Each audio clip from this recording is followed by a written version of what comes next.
Hello. How are you guys doing? All right, we're just getting started. I wanted to welcome everybody to our trauma symposium, trauma rehabilitation symposium. This morning, my name's Danny Bircher. I'm the director of the brain injury program in the Institute for Digital Health at UAMS. And so we are like busting at the seams, pleased that you guys are here. I did want to ask one question. Who's not been to the Trauma Rehab Symposium before? Cool. Well, if you are, we wanted to welcome you as a new guest to our symposium. I think you're going to find it really, really interesting. We do say brain injury program, but we do work with the Arkansas Department of Health, and what we do is we try to make sure that all things, anything that we can do to help patients in the rehabilitation phase. And so it's not just brain injury, but you will see a big emphasis on brain injury. And there's just going to be some really neat speakers and topics that are going to come up. So I guess we'll go ahead and get started with what we need to do. You're probably going, this guy needs to get on with this, and let's go, all right? So let's see. Oops, sorry. Here we go. So welcome to the symposium. So under disclosures, you can see the disclosure policy. I'm probably not going to read all of that to you.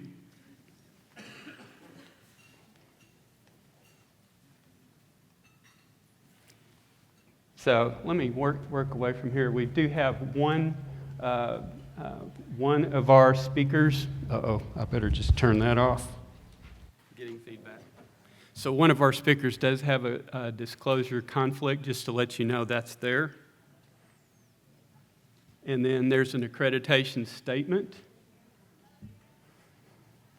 So in support of the designation, you can read over that. There are several accreditations. What's kind of neat about this conference is we've got so many different types of providers here. And I think you're going to find this, from an interprofessional standpoint, a really good conference. I don't know why we're flashing, but we got a little bit of that going on. Credit designation statements, you can read through those. And those are exhibitors. We wanted to let you know, please be sure and visit the exhibitors. We've got some really neat folks from all over the country, not just Arkansas. So thank you for any tech support. There's your embassy suites contact. There's a direct line. And Zach Adams is over there doing all of our technology. He's doing a great job so far. So it's going to be really important for the certificates, for your continuing education, that you fill out the evaluation. And I'm going to probably say this more than once. Our planning committee is, when you're interprofessional, you got to be really careful to try to reach out to all professions as best you can. And so we really need your feedback on what you want a topic for next year. All right, and there will be a next year, and we'll tell you about that a little bit later. Okay, and what we're going to do, I don't know if we've got that taken care of yet, but if you do have any questions, we will have a microphone on either side of the audience. We'll have our team members that are going to be there to help bring those questions up, and you can have you don't have to yell that out in this ballroom. Okay. All right. So you guys that are new, we always start off with not the keynote speaker. That'll be me, and I do a program update on what we, as our program, does. And so this way you can get an idea of the areas of activities that we work in. And hopefully, whenever we do this, you can think about us if you've got a problem somewhere. Maybe there's some place in your profession, in your practice, in which we can help you out. So people first. This is our team. I'm not going to say everybody up there, but they work really hard. And what I'm going to say, one thing, if you've ever worked with our team, I think the number one thing you could say about our team is dedication. They are very dedicated to the plight of people with brain injury. We also work with people with burns, with spinal cord injuries, with traumatic amputations, all those kinds of things. Very dedicated group, every one of them. I don't have to question somebody's motives. Does that make sense? So that's us. So the things that we're going to do, and I got to confess, I really need to look at the slides a little bit because I'm not going to read them to you. Hopefully this will work. Yeah, I'm getting feedback. Can you hear me? Shoot. I may have to come off here. How about that? Is that going to work? There's the speaker. Okay, let's try that. So provide education for professionals who serve trauma rehabilitation, provide education for individuals. This is the things that we do as a program. Provide follow-up for people, facilitate continuity of care. We maintain the statewide traumatic brain injury registry. To maintain a statewide TBI registry, and we also have a 24/7 call center, and we're going to talk about that a little bit. Trying to get away from the feedback. I'm probably making y'all nervous.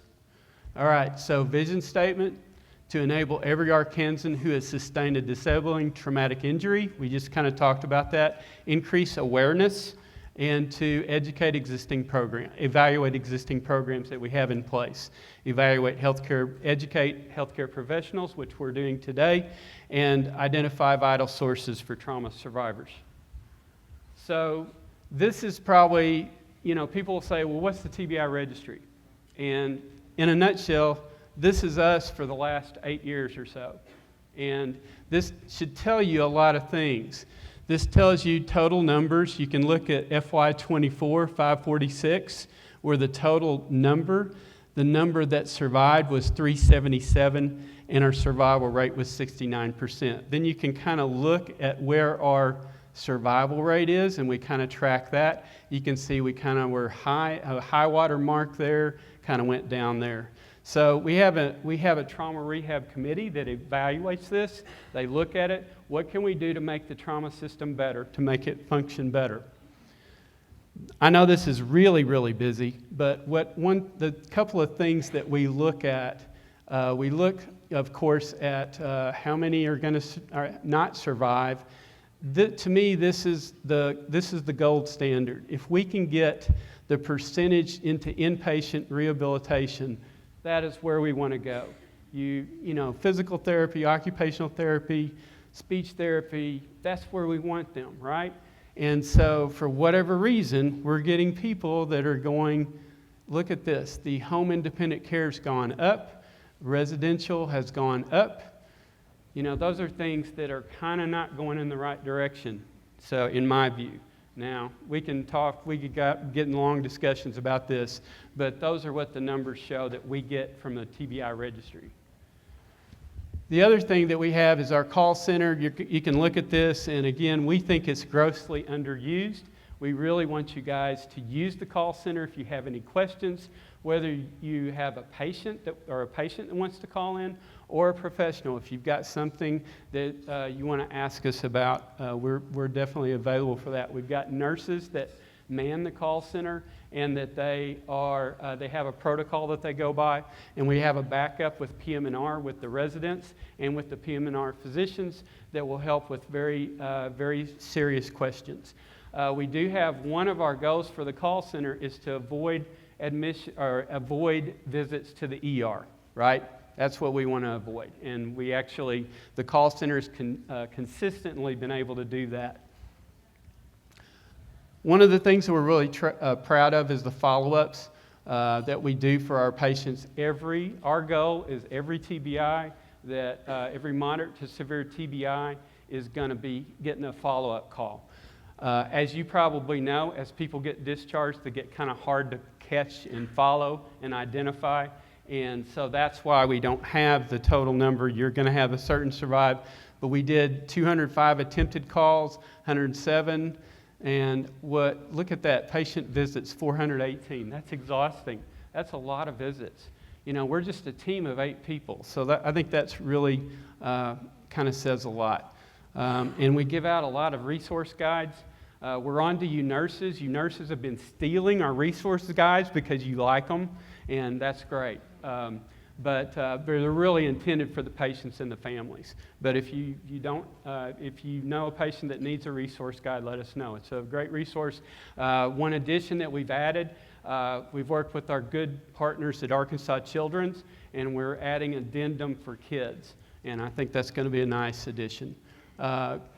Then we've got all of our clinical training, and you can look at that. The support group activity is the other thing. That's something that's really blown up. We really wouldn't have, we've got a couple of partners that we have. Sources for Community Independent Living. We have a virtual support groups on a regular basis, weekly. We have support groups for TBI, people that have survived TBI. And then we also have in-person support groups. And I wanted to identify one person because we don't really have this in our script, but we would not have this many support group numbers. If you look at that 755, which I think is good, and I think it's going to grow, is with the Brain Injury Alliance of Arkansas, I'm saying they're becoming because they're really brand new. Miss Laura Dinah, would you please stand or raise your hand? She's been responsible for a lot of that 755, and I really appreciate that. She has a commitment to make this happen. We need a strong Brain Injury Alliance. All right, other good stuff. We have Dr. Crystal Fullen and Dr. Doherty. They've been doing some great work. I'll say mainly Dr. Crystal Fullen because she's the one that started it. But we have the Thrive, the Holistic Rehabilitation Intervention Experience. We take in about 12 to 13 people with TBI, and we have a 14-week workshop that they work through. And it is absolutely amazing. It's one of the best resources I think that we have. We have Return to Learn. I think we got Bethany Compton. Are you here?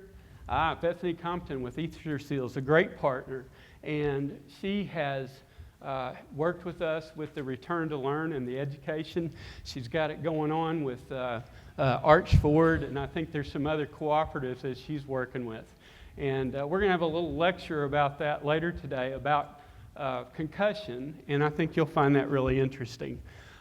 We've also got criminal justice initiative that I think is really a lot of fun. That we found if you know much about TBI, you know that there's a major intersection of having a brain injury and being incarcerated. And so we've reached out to Pulaski County Detention Center. Nothing firm yet, but we've been working with Sheriff Higgins, and he's really been a good partner with us. We've also got the Arkansas Crisis Stabilization Units. There's a couple of those, if you may know, out in Fort Smith and out in East Arkansas at St. Bernard's Hospital, and also here in Little Rock. So we're working with those as partners to try to find avenues to help people with TBI. And also Department of Public Safety, which is the education of police cadets, all statewide. They're responsible for that. They don't do all the training, but they are regulatory, and they're very interested in special TBI education for intervention and de-escalation. All right, so that's us. There you can, if you want to look at our website, you can look at that and talk to us if you want to. All right.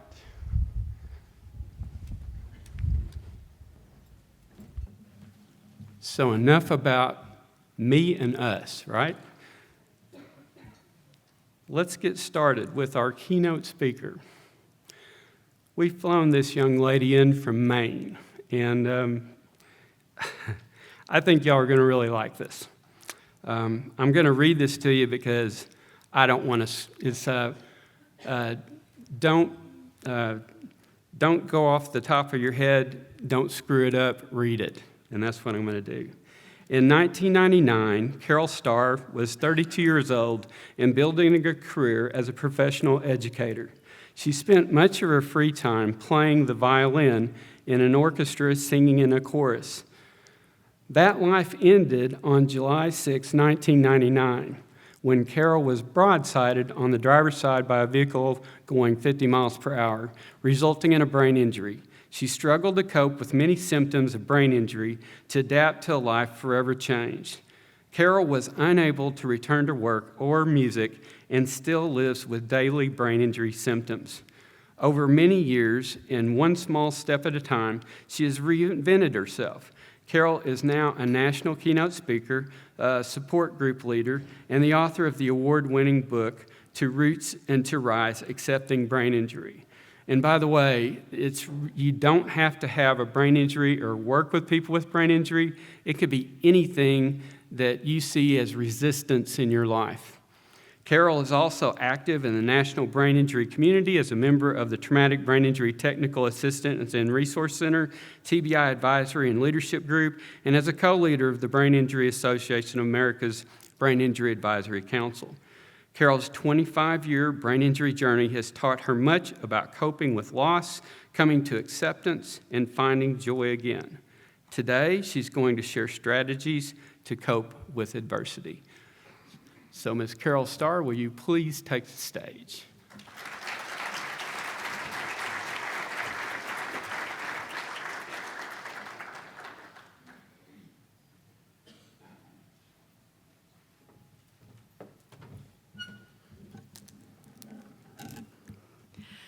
Good morning. So let's start with the odd title of my speech, Resilience.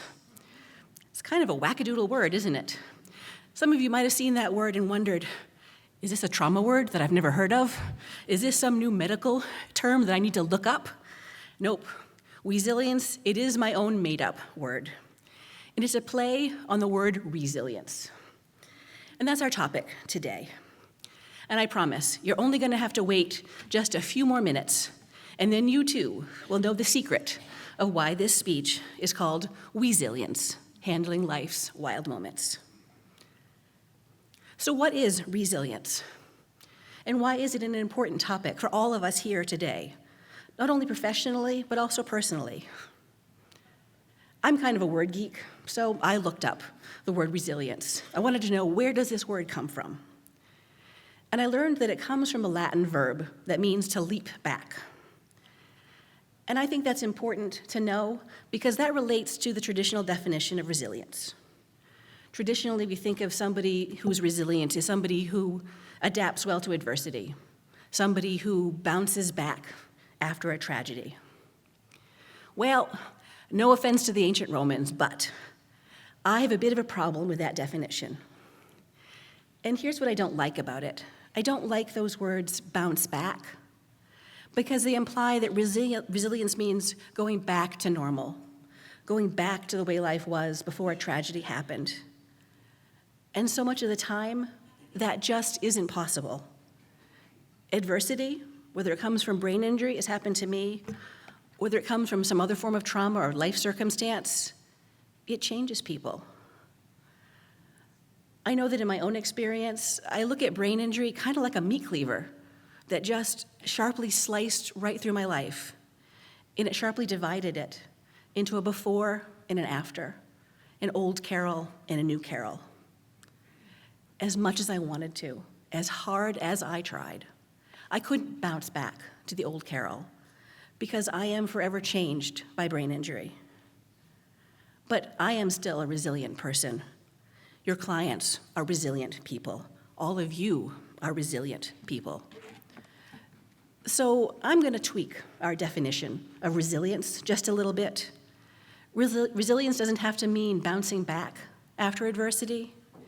Instead, resilience can mean learning to bounce forward.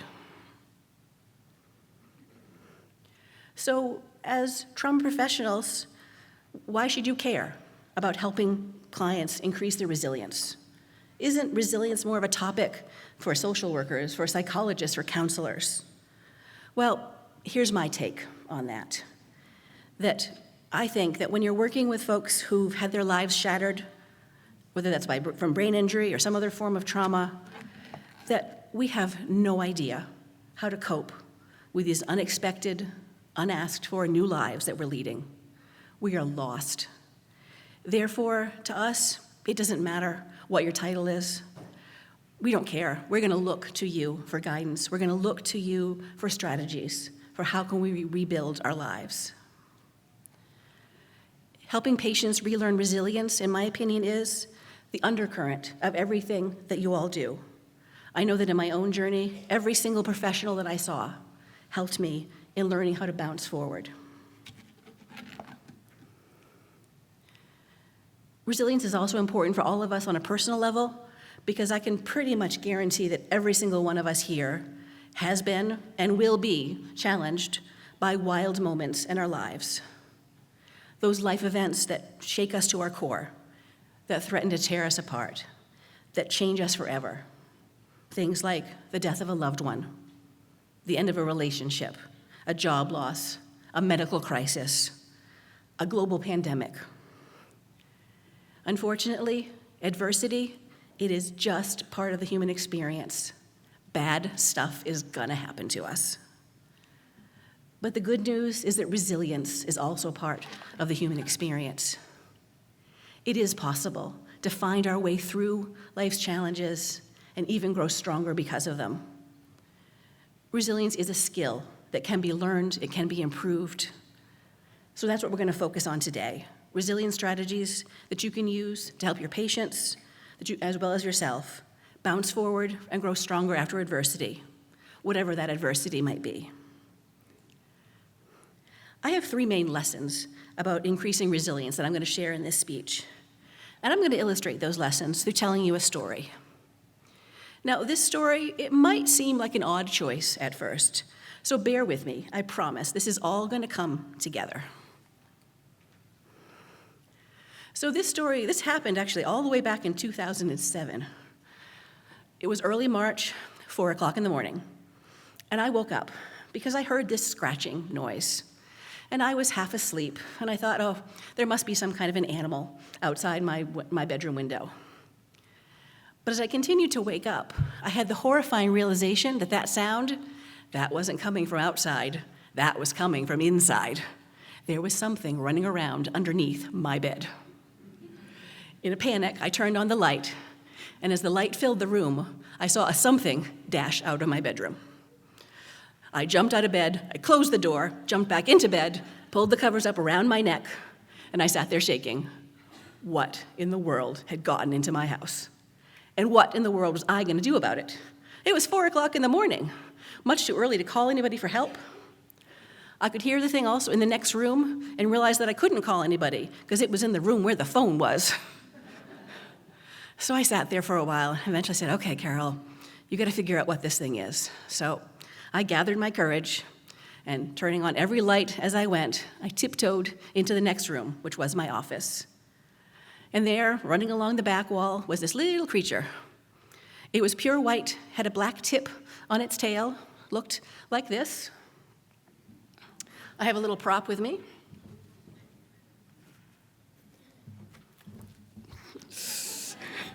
He's going to live up here for now. I had no idea what this thing was or what I was going to do about it. And as sometimes happens when I don't know what to do, I kind of froze for like 2 hours. I just sat there and I stared at this thing. I wasn't scared of it. You can see it's kind of cute. It didn't seem to be particularly scared of me either. It would come to maybe within a foot of me. I also noticed that it liked spending time underneath the spare bed that I had in my office. And I had stored my gift wrap tubes there. And it would go in and out of those gift wrap tubes, just kind of look at me. And as I watched this thing, I thought, I think this is a ferret. I think somebody's pet ferret has gotten into my house. I'd never seen a ferret, but I had seen pictures of them, and this kind of looked like that. And I remembered that the day before, there'd been a big snowstorm, something we have in Maine, maybe you don't have in Arkansas. But I had gone out the day before to shovel snow, and my storm door had gotten propped open when I did that and left open. I thought, I bet you that's how the thing got in here. Now, the improbability of one of my neighbors being out in the middle of a snowstorm with their pet ferret did not occur to me at that moment. But I was comforted to think, okay, this is somebody's pet that's in my house. So somewhere between 6 and 6:30, I decided to call my parents for advice, knowing that they would be awake at that hour and would not mind a phone call from me so early. So they had two pieces of advice for me. One, call animal control, and two, stop staring at the thing. So I took both of their pieces of advice. I shut the door to my office, trapping my furry friend in there. I took a shower, had breakfast, read the paper, called the town office. They were able to come right away. I was the first call of the day. Animal control man arrives. We open the door to my office. The little beast is no longer there. Apparently he could go underneath the door. So we proceeded to search my house for this thing. And at first we couldn't find it. I kind of half hoped, maybe wondered, was it all a dream? Did I hallucinate the entire thing? But nope, we did indeed find the beast again. It was back in my bedroom, on my bed, behind my pillow, looking out at us. I did a lot of laundry later on that day. Animal control man took one look at the thing and said, "Ma'am, that's no ferret, that's a wild weasel." Hence the title of my talk, Weasilience. I think I went just a little weak in the knees when I realized I spent the early morning hours communing with a wild animal. Now, animal control man, by all rights, he could have left right then and there, because his job was dealing with unwanted domesticated animals, not wild ones. But he was a nice guy. He said, "Well, I've got nowhere else to be. Let me see if I can help you catch this thing." So we proceeded to chase this weasel through my house. I now have a new appreciation for the phrase, to weasel one's way out of something, because this little weasel weaseled its way out of every trap and snare the animal control man had with him. So eventually we chased the thing into my kitchen, where apparently between the baseboard and the cupboard, there was a little space. In went the weasel. At this point, animal control man's radio crackled. He had another call. He had to leave. And that's when all the emotion that had been building up in me since 4 o'clock in the morning just came spilling out, and I sobbed in front of animal control man. I think I scared the poor guy. He took pity on me. He said, "Well, I know somebody who specializes in wild animal trapping. I will give him a call for you." I'm not sure, but I think it was hearing that word trap, because suddenly my mind went back to my early morning hours spent with the weasel. I remembered how it liked my gift wrap tubes. And I said, "Can we set a trap for the thing?" So we got one of those gift wrap tubes. This speech comes with a lot of props. And we duct taped the end. And we put it in that corner, hoping that there was only one way in and one way out. So, animal control man leaves. I'm alone with my wildlife. I pulled up a chair, and I sat, and I stared at that corner, and I cried for about an hour. But eventually, the weasel did indeed come out. And he went right into the tube. Admittedly, I had not fully thought out the next phase of this plan. To this day, I don't know whether it was bravery or stupidity, but I grabbed the end of the tube, and I ran through my house with a tube of weasel. I rushed to the front door, flung it open, and I launched that tube right out onto a snowbank. And then I watched, shaking from behind the safety of my closed door, as my dazed little weasel eventually exited the tube and went bouncing across the snowbanks, never to be seen again. I'm sure I gave that weasel the ride of its life. Later on that day, the wild animal specialist that animal control man had contacted did indeed call me, and he was pretty impressed when I told him how I had caught this thing. And he had a very thick Maine accent, and I'm going to end my story with his words of congratulations to me. He said, "Well now, aren't you a good little trapper?"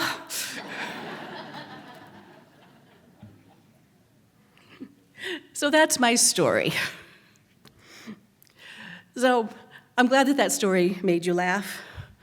But you could be forgiven for thinking, okay, Carol, yeah, that was funny, but why in the world would you tell that story at a trauma rehabilitation conference? What in the world does that story have to do with resilience? Well, as it turns out, my little weasel friend is actually a surprisingly good symbol for resilience. I looked it up, and I learned that in some Native American cultures, the weasel is a symbol of fierce courage. If you think about your patients who are coping with brain injury, with other forms of trauma, then you know how much fierceness, how much courage it takes to cope with that level of adversity. The appearance of the weasel is also an invitation to observe deeply, to find the hidden meanings of events. As professionals, you help your patients to look deeply at their experiences in order to help them find their own unique path to resilience. So I promised you 3 lessons from my weasel story that relate to coping with adversity. So here they are. In order to bounce forward after brain injury or after other life challenges, it's important to overcome denial, observe the situation, and learn from the experience. For the rest of this talk, I'm going to be unpacking these lessons and sharing specific resilience strategies within each one. These strategies, as well as a list of resources, are included on the handout that's on all of your tables.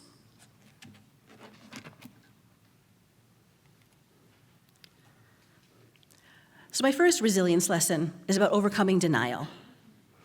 Now, in my weasel adventure, even though I could plainly see that little creature that was running around my house, I still kind of tried to deny it.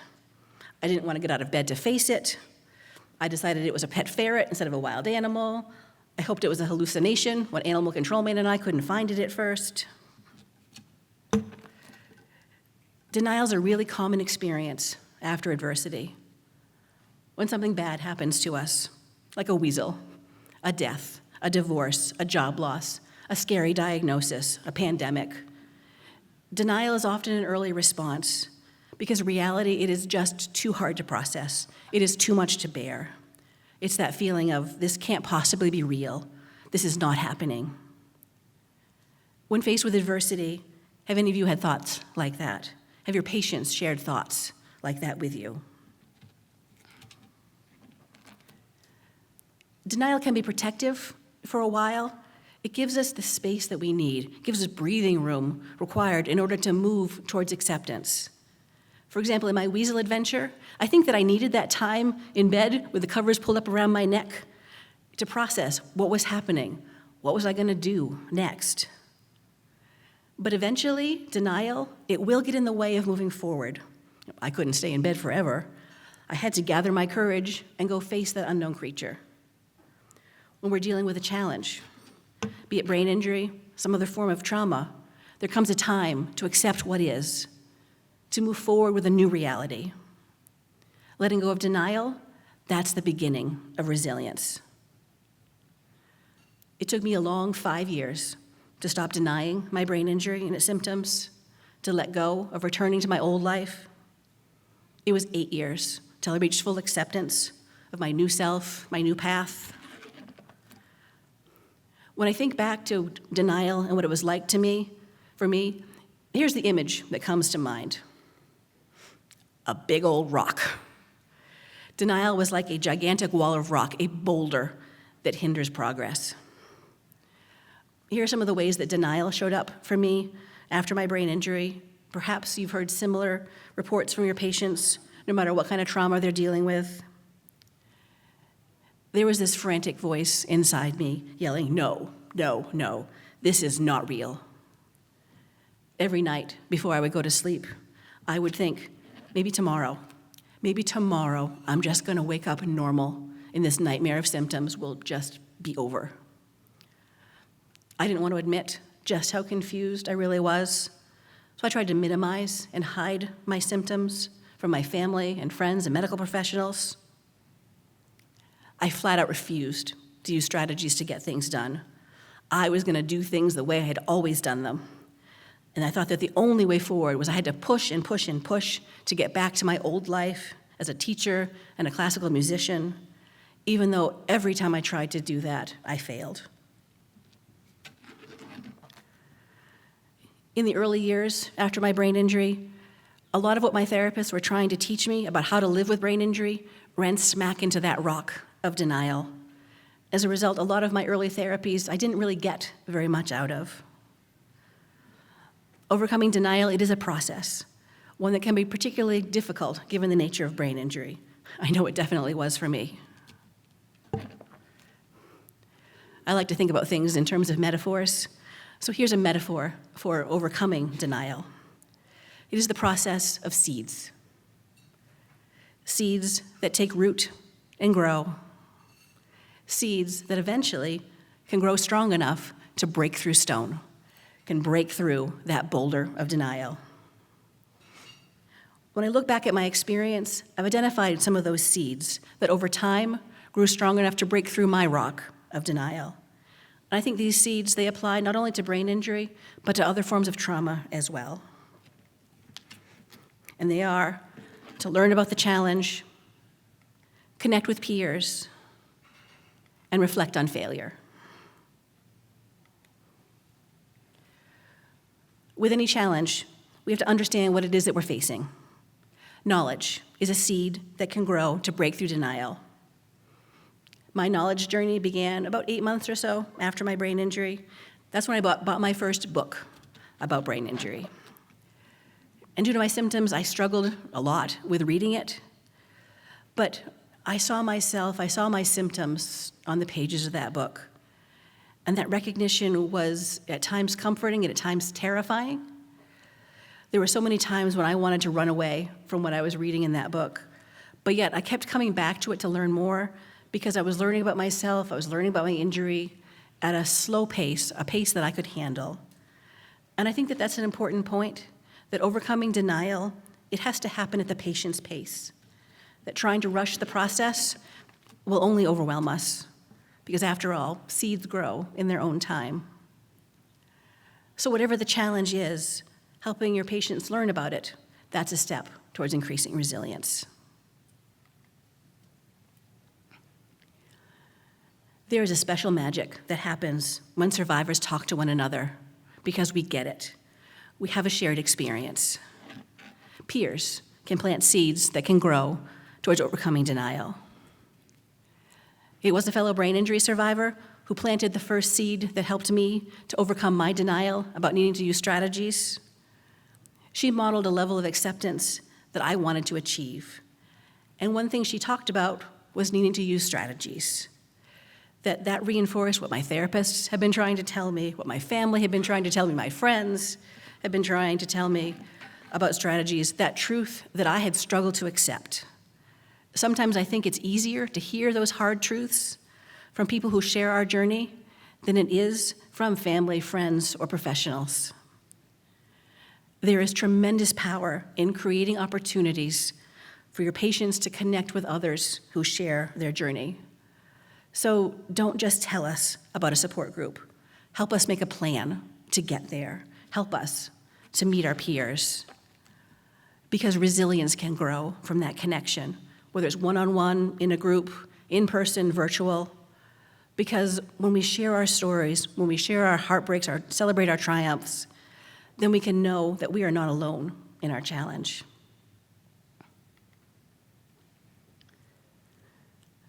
After brain injury, many of us, we try to go back to the way life used to be, and we struggle. We fail a lot. Being able to reflect on and learn from those failures is another seed that can break through denial. For years, I tried and failed numerous times. I've lost count of how many times I tried to return to my teaching and music.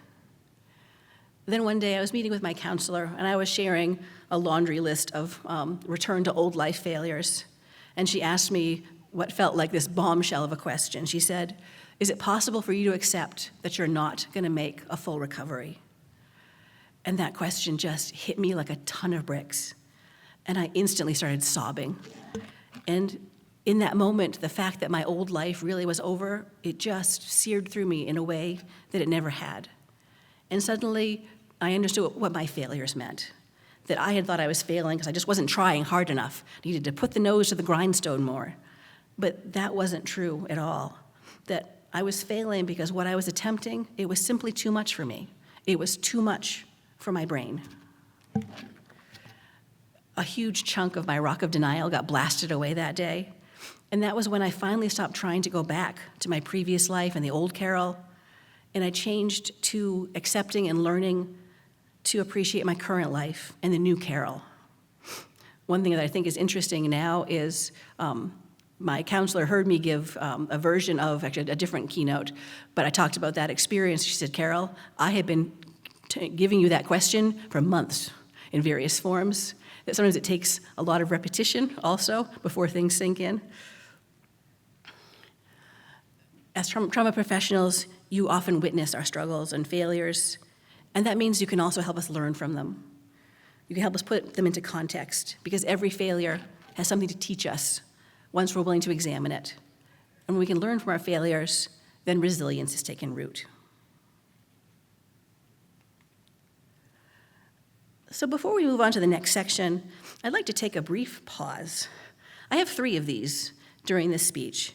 And the idea is I want to give you a few moments, it's going to be like a 15-second pause or so, just to think about how these strategies relate to you, personally, professionally, your choice as to how you think about them. So as a professional, you could think about how these strategies apply to your clients. You could think about how these strategies apply to a situation that you're facing personally. So during this 15-second pause, I invite you to think about this question on the screen. The idea behind doing this is that at the end of this speech, you'll kind of have chosen 3 of these resilience strategies and kind of have a resilience roadmap. So I'm just going to pause for 15 seconds while you take a look at this and think about which strategy is most useful right now.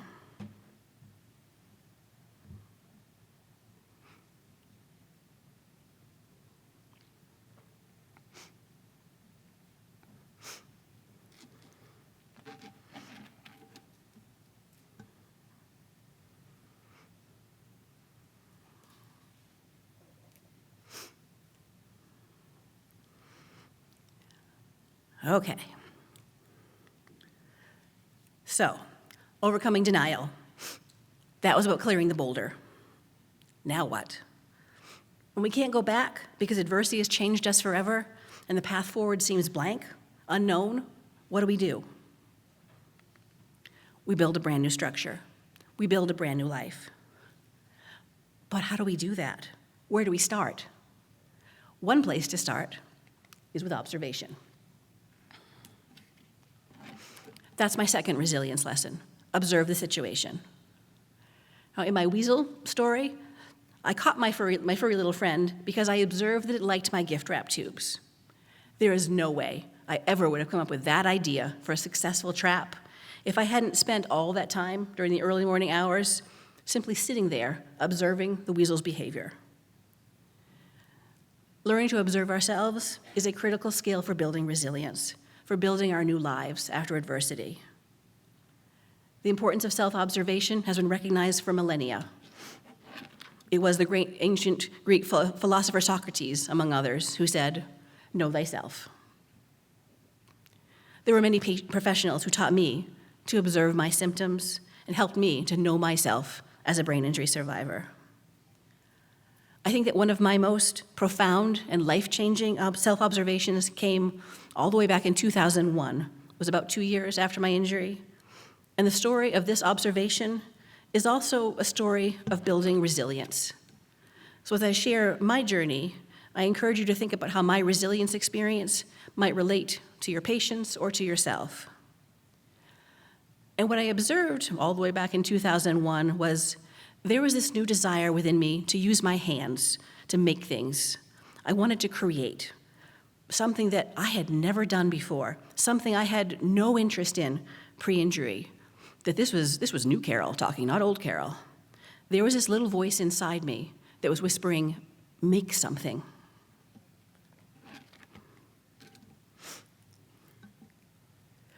No matter what challenge we face, I think that we all have that little voice inside us, that little voice that can whisper observations and self-knowledge, that can guide us towards resilience. That little voice inside, it is a quiet voice. It's one that we can't hear if we're living in the past, if we're trying to get back to the way life used to be. The little voice inside, it is a voice of the present. It is a voice that can point us in a new direction. When I listened to that little voice inside me that said, make something, that was the first time that I turned away from beating unsuccessfully at the closed door of my old life and toward walking through the open new one. And I think that's an important point, that it isn't enough just to observe the little voice inside. We have to act on it. Observation without action won't get us anywhere. And I've learned that even the smallest of actions can open new doors. I started out very small, very simple, with this paint by number. Because of my difficulties with fatigue and concentration and attention, I could only work on this for about 15 minutes at a time. Then I'd be so tired I'd need to take a nap afterwards. But I loved doing this. Successfully finishing this paint by number made me think, well, what else can I try? So I got into other crafts, such as jewelry making and cross-stitching and photography. Our actions build on one another. I don't think it matters where we start, what we start with, because once we take one action, more can follow, momentum builds, and resilience takes root. I think that one of the reasons that the crafts work so well for me is that they gave me an opportunity to experience success after I had failed so many times to go back to my old life. I can't stress enough how important it is to find something to be successful at it. After a life-changing trauma, many of us, we fail so often that it just sends our self-confidence, our self-esteem, just plummeting to rock bottom. I understand that rehab needs to address our deficits, but I think that there's also a place for helping us find activities that we can succeed at. Success can be like a shot of adrenaline. Success can help us move forward.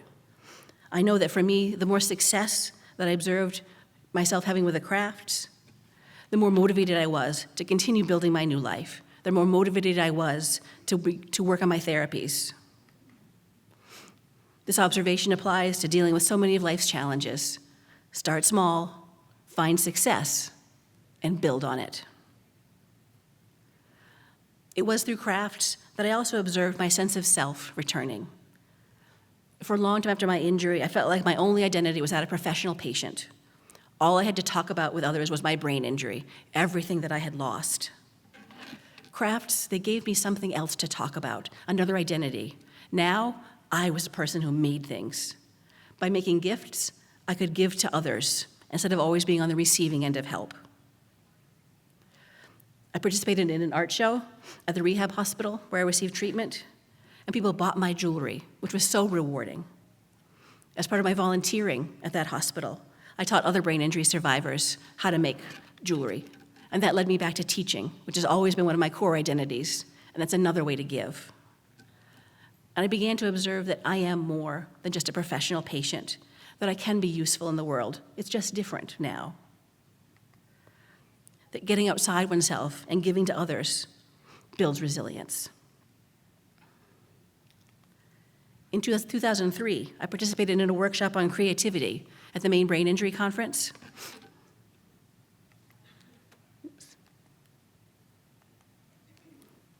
As part of that workshop, I had a table where I displayed my crafts. It was also my very first opportunity to speak publicly about my brain injury. My speech was all of 5 minutes long. I was so nervous. My knees shook the entire time I was up there. I was glad there was a podium in front of me so nobody could see my knees shaking.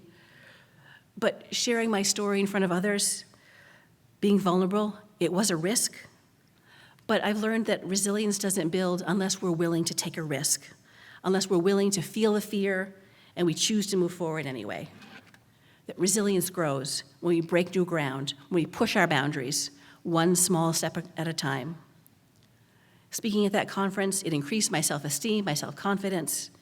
It showed me that there was power in my story, that I could use my story to help others, And it made me feel like everything I had been through, that there was a purpose in it. And even though I was so nervous giving that speech, I had this overwhelming feeling of, I'm home. This is what I'm meant to do. And for the first time since my accident in '99, my way forward was clear. I knew that I wanted to do more speaking about brain injury. Sometimes when we're in the midst of adversity, it can seem like the steps that we're taking are so small, that they are so slow. It can seem like we are just not moving at all. But over now 25 years of living with brain injury, I've learned that small and slow can grow into something big and unexpected. Here's how that concept has worked out for me. It's now been 21 years since I did that 5-minute knee-knocking speech about brain injury. Since that time, I've gone from being part of panels to giving short talks, to organizing workshops, to delivering keynotes, first in Maine, and now nationally. Here I am. In 2010, my mentor and I founded the Maine-based survivor group Brain Injury Voices. You can see the statistics of what we accomplished in the 11 years that the group was active. We proved that brain injury survivors working together can make a difference by focusing on what we can do. Although Brain Injury Voices is ended, I'm now working with survivors across the country as a member of the TBI Advisory and Leadership Group and the Brain Injury Advisory Council. It was by focusing on what I can do, one small step at a time, that I wrote my book, To Root and to Rise, Accepting Brain Injury. It took me 12 years to write this book. It is a book and a workbook designed to help trauma survivors move forward with their new lives, which is the very definition of resilience that we're talking about today. The journey that led me to this moment, talking to all of you, it began with an observation. It began with listening to that little voice inside me all those years ago that said, make something. Those words, make something, they're about so much more than just doing something with my hands. I didn't realize it back then, but what I know now is those words, make something, they also refer to making something out of tragedy, using observation to turn suffering into something meaningful. Now, I certainly did not choose to have a brain injury. Nobody chooses to have adversity visit their lives. But one choice we do have is to make something out of it. Making meaning is another part of resilience. I am choosing to do that as a brain injury speaker, as a book author, and through participating on brain injury at the national level. I never would have expected it, but through this I found my life's work.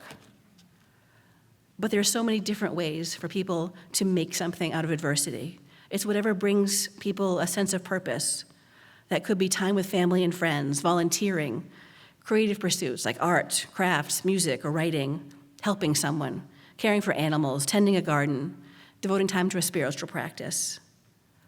However one chooses to make meaning, the process begins with self-observation, with listening to that little voice inside.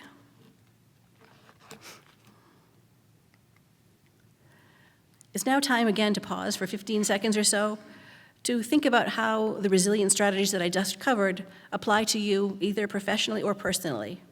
So take a look at the screen and think about how you'd answer the question there.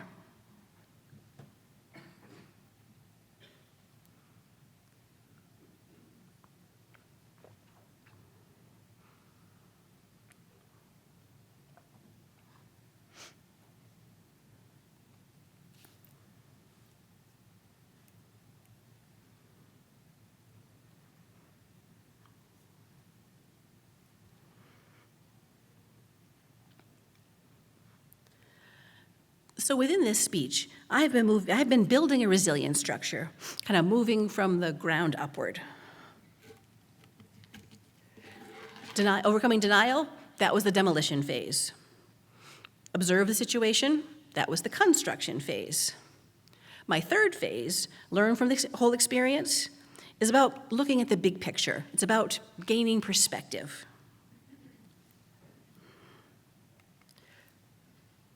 There is always learning to be found in any life-changing event. That is one of my core beliefs. It's also an attitude that contributes to resilience. Learning from life's challenges, of course, it doesn't change the fact that the challenge, whatever it is, is very difficult to deal with. Having a weasel in my house was not easy. Having a brain injury has been the greatest challenge of my life.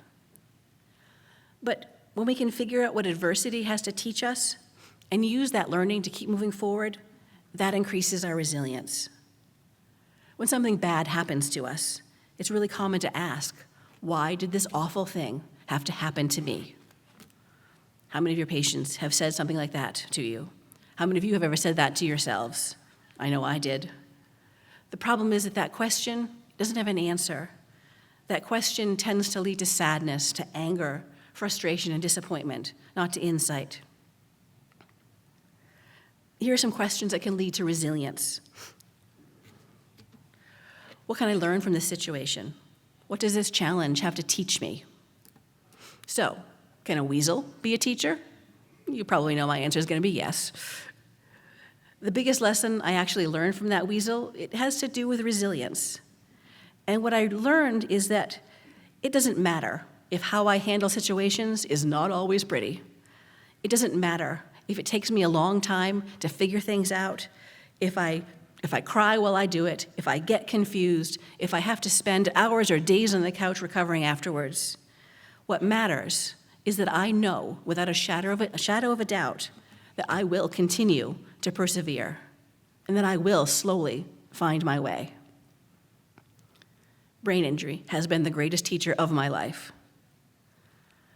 Here are 3 lessons that brain injury has taught me that relate to increasing resilience. Look for silver linings, find humor, and express gratitude. Research supports that these are perspectives that contribute to resilience no matter what challenge one is facing. These are perspectives that you can encourage your clients or patients to consider. I've always been a big believer in the concept of silver linings, that something good can come from something bad. Brain injury put that belief to its biggest challenge ever. It is so challenging to find silver linings after a life-changing injury or illness. It is definitely much easier to list all the negative consequences. They are very numerous, very real. They turn our lives upside down and inside out. It took me several years to find any silver linings in my brain injury.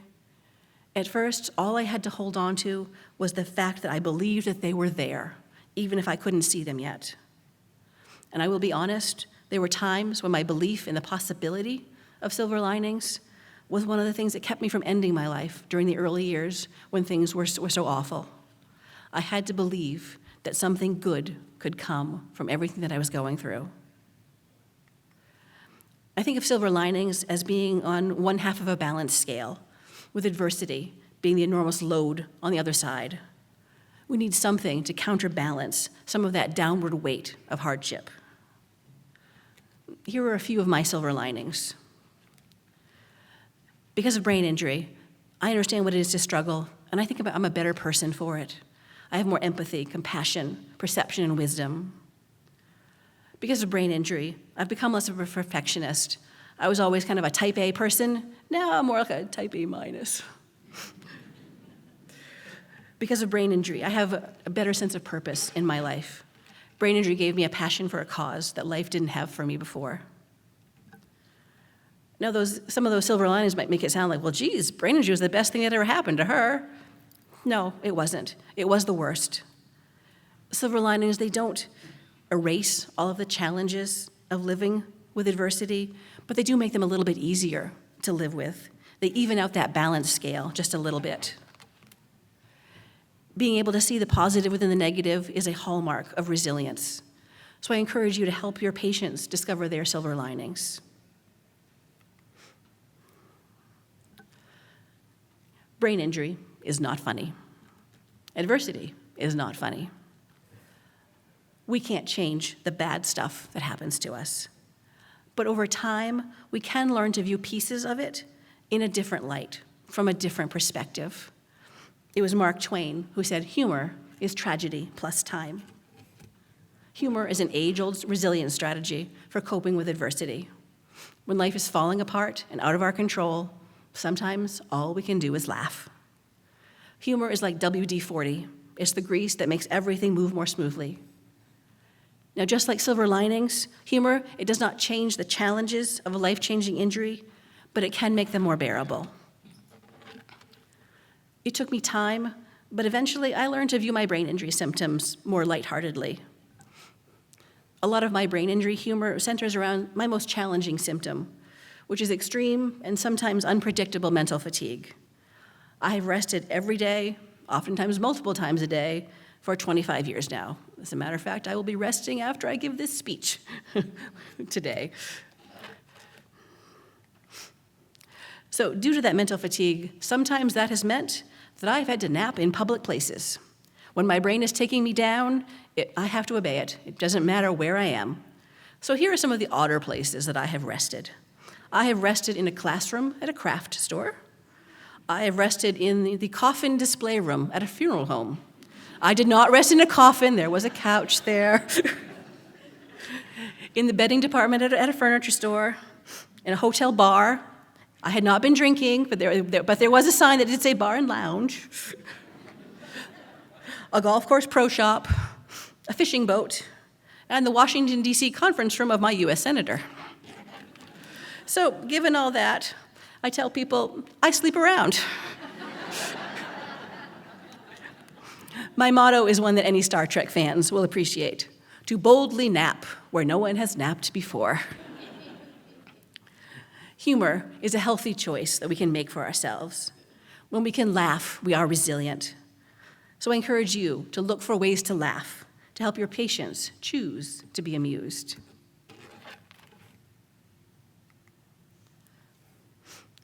It's been my experience that when life is at its worst, that's when expressing gratitude can be most beneficial. There's been a lot of research done on the physical, mental, and emotional benefits of regularly expressing gratitude. These benefits can include lower blood pressure, less pain, decreased depression, anxiety, and loneliness, a stronger immune system, better sleep, increased self-esteem, greater happiness, increased resilience. So, given the stress of modern life, I thought it would be beneficial for us to try a group gratitude exercise.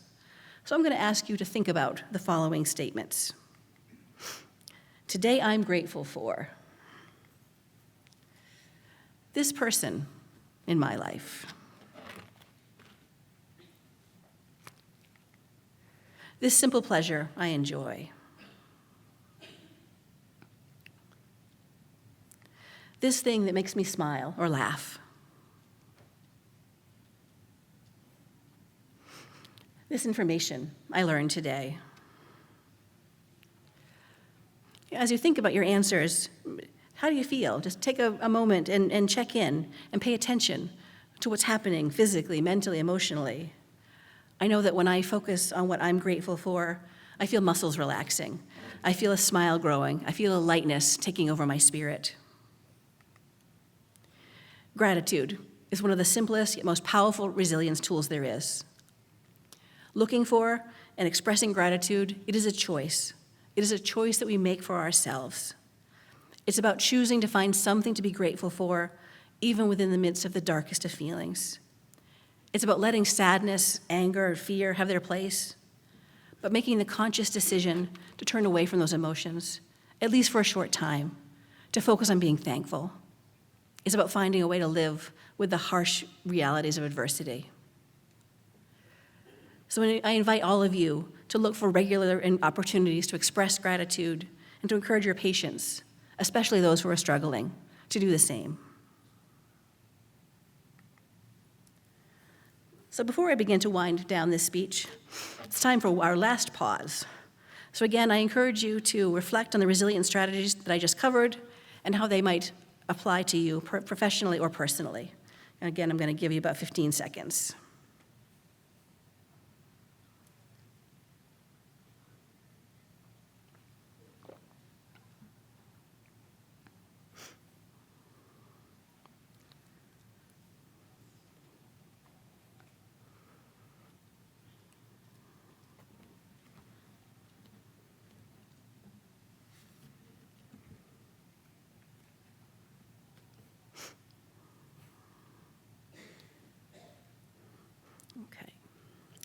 So we have been on a resilience journey this morning, starting with my funny weasel adventure, and then moving through the bouncing forward lessons inspired by it. Overcome denial, observe the situation, and learn from the experience. To close, I've written a little poem, something that brings together all the points that I've made and combines my serious topic of resilience with just a little bit of weasel-inspired whimsy.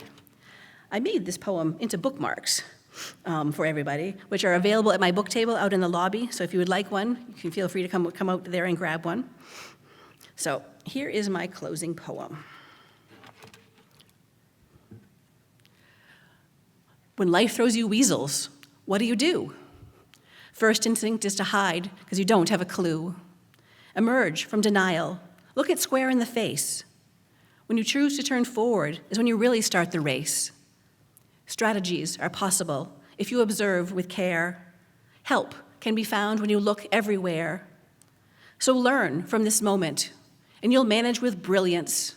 Then you too can proudly say, I have resilience.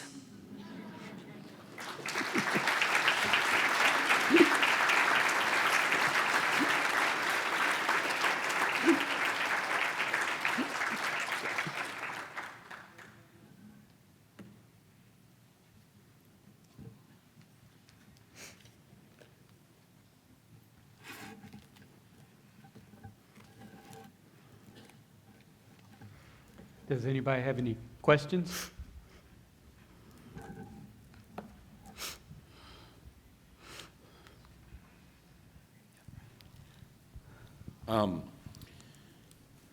Talk a little bit about your early on recovery process, i.e., like, did you do speech therapy, PT, and, you know, how did it start, how did it go, that kind of thing? Sure.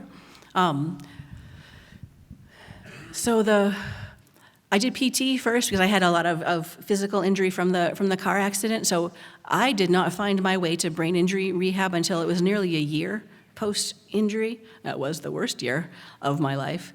In that first year, I kept trying to go back to work, never managing more than 10 hours a week. And even that just took everything out of me. It was a physiatrist who said, you need to stop trying to go back to work and go to a brain injury rehab, outpatient clinic, which I did. And I did. Then I saw occupational therapy and speech therapy, and continued with the PT, and then added counseling. And I have had an entire laundry list of therapies, and I still see a whole bunch of different specialists that have continued to help me to improve.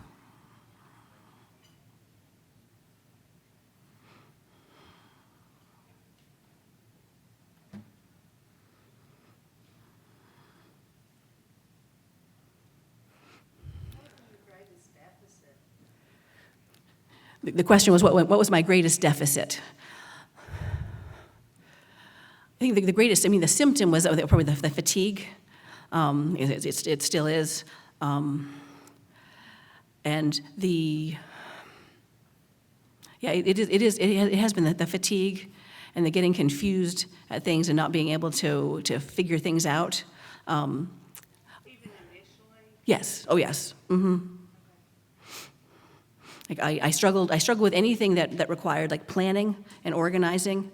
OT was really helpful for me because it took her a while to figure out that I could make a to-do list. I had no problem making a to-do list, but I had no ability to actually execute what was on the to-do list because I had lost the ability to prioritize and organize and to figure those sorts of things out. That I needed strategies to manage all of that. Anything with multitasking that left.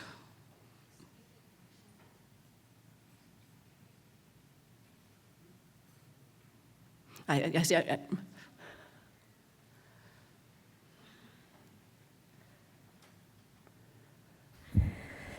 Hey, I was wondering, I've been thinking recently about some of the terminology that we use to talk about brain injuries and brain injury patients. And I was curious if in your experience, if there are certain phrases or terms that you found to be very helpful. I mean, you obviously shared a lot. It was awesome. But if there's any phrases you feel are particularly helpful, or if there's any phrases or terms that you feel are less helpful, that you think it's a common term in the TBI world, that maybe we should move away from that term? So which term?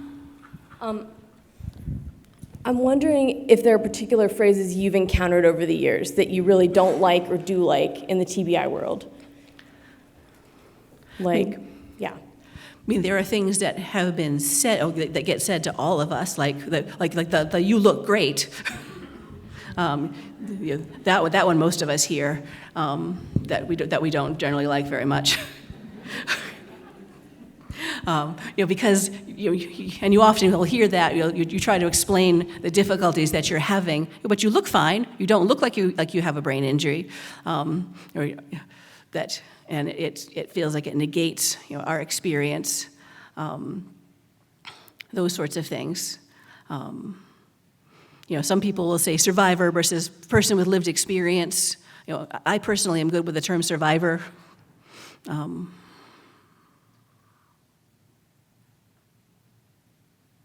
Does that answer that a little bit?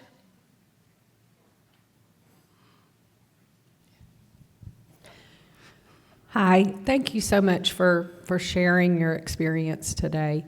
And you've shared a little bit about the professionals who supported you, but within your circle of support, what other people supported you, and how did they do that?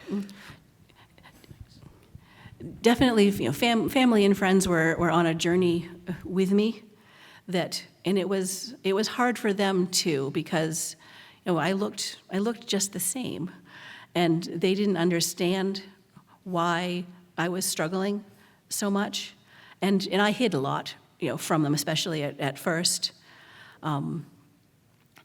I remember there was this is kind of emblematic of the family thing, that I used to have Sunday dinner with my parents regularly, and but pre-brain injury, either my mother or I, we'd cancel it if we had other plans. Not a big deal. There was one time my mother called after the brain injury, and she canceled, and I lost it, like big time lost it, and she got angry with me. But what she didn't know is I was counting on that meal, because at the time I was eating mostly cottage cheese. So somehow that's kind of what I got fixated on, because I couldn't cook, because I couldn't figure out how to organize. I buy stuff at the grocery store, but then it would mostly go bad because I couldn't figure out how to make things into kind of coherent meal. So she had no idea, but that was actually the beginning of a strategy. So by me being a little bit more vulnerable and opening up about the struggles, then it was like, okay, it wasn't that they couldn't cancel on me. They could still live their lives, but it was like, all right, I need a strategy. And that was the beginning of emergency meals. It's like, okay, what do you have for an emergency meal? And they would talk me through that. So it was learning, all of us learning what the strategies were that we needed to manage when something went south. All right, if we're going to go somewhere, all right, what strategies does Carol need? All right, she needs to bring her earplugs. She needs to bring the dark glasses. All right, what if there's a noise? Somebody needs to catch Carol because she might fall over. And it was a learning process, for everybody, and thinking about, all right, how long is something going to be? Because where are we going to rest? All of those sorts of things. And it was a process, and I'm really grateful to the folks who stuck around for that, because not like so many of us with brain injuries. Not everybody did. I lost friends too, but I feel lucky that a good percentage of my family and friends have stuck it out with me in this journey, together. And I have found that the more I have worked on myself and learned to be okay with where I am and knowing my own strategies, that what other people say to me, it doesn't bother me as much anymore. That I still hear the things like, oh, you look fine, you don't look like you have a brain injury, or you're using brain injury as an excuse. I still hear all that stuff, but it's like, that now, because I have a strong sense of self again, that I know who I am as a brain injury survivor, and that's okay.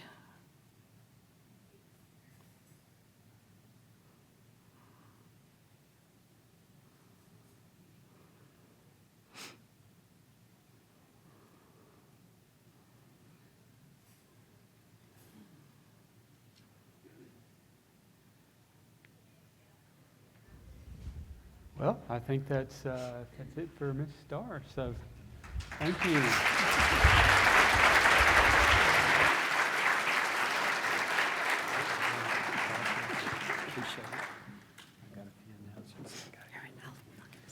Yeah, that was really good. So we got a couple of housekeeping things we need to do. First and foremost, if you have not registered, please do so. Obviously, if you're a professional, you won't get your CE, so you do need to register. And also, something I'll add, our program, our symposium has had a history of welcoming people in at the morning of, and we've got a few of those too. So in order to make room for everybody, if you see an angle where if you're already seated and you want to move up, we encourage you to do so. We're going to bring some more chairs in so that we can get people to go ahead and get seated so they can be at a table. So if you can kind of make room for everybody, it's kind of like the old church. Let's crowd them up in the benches and let's get them going, right? So if y'all can do that, that would be really good. Oh, hang on. Can somebody advance to the next screen? I forgot my clicker. That's on me. Okay, so this is you've worked really hard, so we're going to reward you now. And so we encourage you to go to see the exhibitors and go. There's a lot of stuff out there to learn about. We will start promptly at 10 o'clock, so you can go get you a break and take care of that. Thank you.